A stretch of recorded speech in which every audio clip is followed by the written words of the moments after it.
और विधानसभा सत्र के तीसरे दिन सत्र में रिठाला विधायक महेंद्र गोयल ने नोटों की गड्डी दिखाकर आरोप लगाया कि उनको खरीदने की कोशिश की गई है।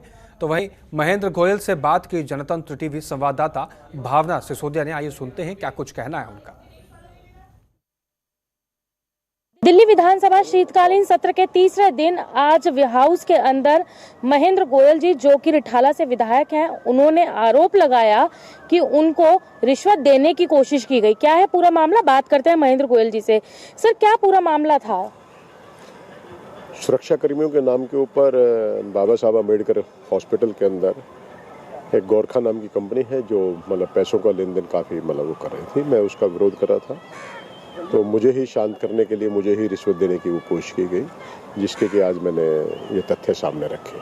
आपने जो नोटों की गड्डी दिखाई गई थी, क्या वो वही नोट थे जिनको रिश्वत के रूप में आपको दिया गया था, और वो कितने की राशि थी? बिल्कुल, ये वही नोट थे जो उन्होंने दिए थे। वो एज इट इज़ बंडल है। उनके ऊपर उन लोगों के वो फिंगरप्रिंट्स भी जरूर मिलेंगे। मैंने इसीलिए उनको संभाल के रखा और आज यहाँ विधानसभा के अंदर प्रस्तुत किया। कितने समय पहले की ये घटना है जब इस तरीके की प्रक्रिया आपके क्षेत्र में हो रही थी और आपको ही रिश्वत देने की कोशिश की गई? ये जनवरी माह से ये काम चल रहा था 2022 से, और 2022 फरवरी के अंदर मेरे से संपर्क किया गया, जिसकी सूचना मैंने वहाँ के आला अधिकारियों को, पुलिस अधिकारियों को, सभी को इसकी सूचना दे दी थी। और मैंने कहा था कि आप इनको रंगे हाथ, अभी इसलिए मैं कुछ नहीं काटता रहा है। मैं दिल्ली पुलिस के डीसीपी महोदय साहब के भी चक्कर काटता रहा और भी अधिकारियों से मिलता रहा। मैं इस मामले में एलजी साहब से ही मिला हूँ, लेकिन आज तक कोई भी न्याय नहीं मिला। और मेरे सामने आज दिल्ली विधानसभा के अलावा कोई और विकल्प नहीं था, इसलिए आज मैंने दिल्ली विधानसभा के अंदर इस आवाज। सर, कहीं ना कहीं एक बहुत बड़ा सवाल खड़ा होता है लॉ एंड ऑर्डर पे, जहां एक तरफ एलजी साहब लॉ एंड ऑर्डर संभालते हैं, वो अपने लॉ एंड ऑर्डर पे ध्यान नहीं दे रहे हैं। आपकी इतनी शिकायत, विधायक होने के बाद आपने इतनी शिकायतें लगाई, उसके ऊपर किसी भी तरीके का ध्यान नहीं दिया गया, तो क्या लगता है आगे दिल्ली का क्या होगा? यही दिल्ली का दुर्भाग्य है। आज शक्तियाँ बटी हुई है। मैं आप लोगों के माध्यम से एक ही अपील करना चाहूँगा कि इन शक्तियों का दुरुपयोग ना हो। जहाँ पर कोई भी चुने हुए नुमाइंदे कोई आवाज़ को उठाते हैं, कम से कम आप उनकी सुनवाई करें।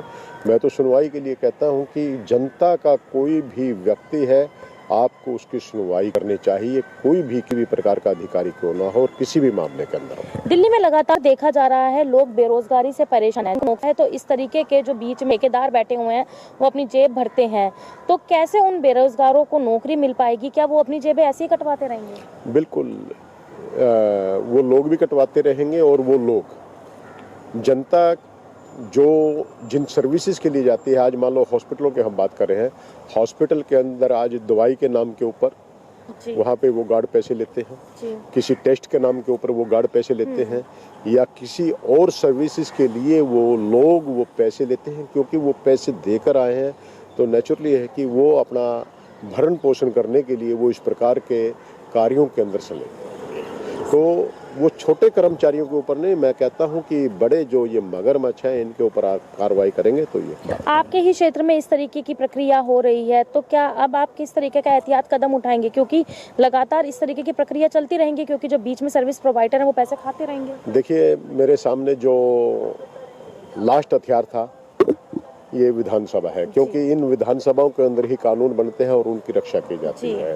तो इसीलिए जब मुझे कहीं पर वो न्याय नहीं मिला, ये न्याय महेंद्र गोयल अपने लिए नहीं मांग रहा है, ये न्याय जनता के लिए मांग रहा है। जनता की आवाज़ को मैंने उठाया, और दिल्ली विधानसभा से मुझे पूरी उम्मीद है कि यहाँ से मुझे जनता का ये न्याय मिलेगा। बहुत बहुत शुक्रिया हमसे बात करने के लिए। थे हमारे साथ महेंद्र गोयल जी, जिन्होंने अपने साथ हुई पूरी घटना के बारे में बताया कि 2022 जनवरी से उनको रिश्वत देने का सिलसिला शुरू हुआ, क्योंकि पैसे लेकर ठेकेदार नौकरी दे रहे थे। जब उनको कहीं भी लॉ एंड ऑर्डर में उनको कहीं भी न्याय नहीं मिला, तो आज उन्होंने फाइनली विधानसभा का दरवाज़ा खटखटाया, विधानसभा में इस मुद्दे को उठाया, नोटों की गड्डियां यहां जमा कराई, और उनका साफ कहना है कि जो नोटों की गड्डियां उनको रिश्वत के रूप में दी गई हैं, उन ठेकेदारों के फिंगरप्रिंट जरूर मिलेंगे।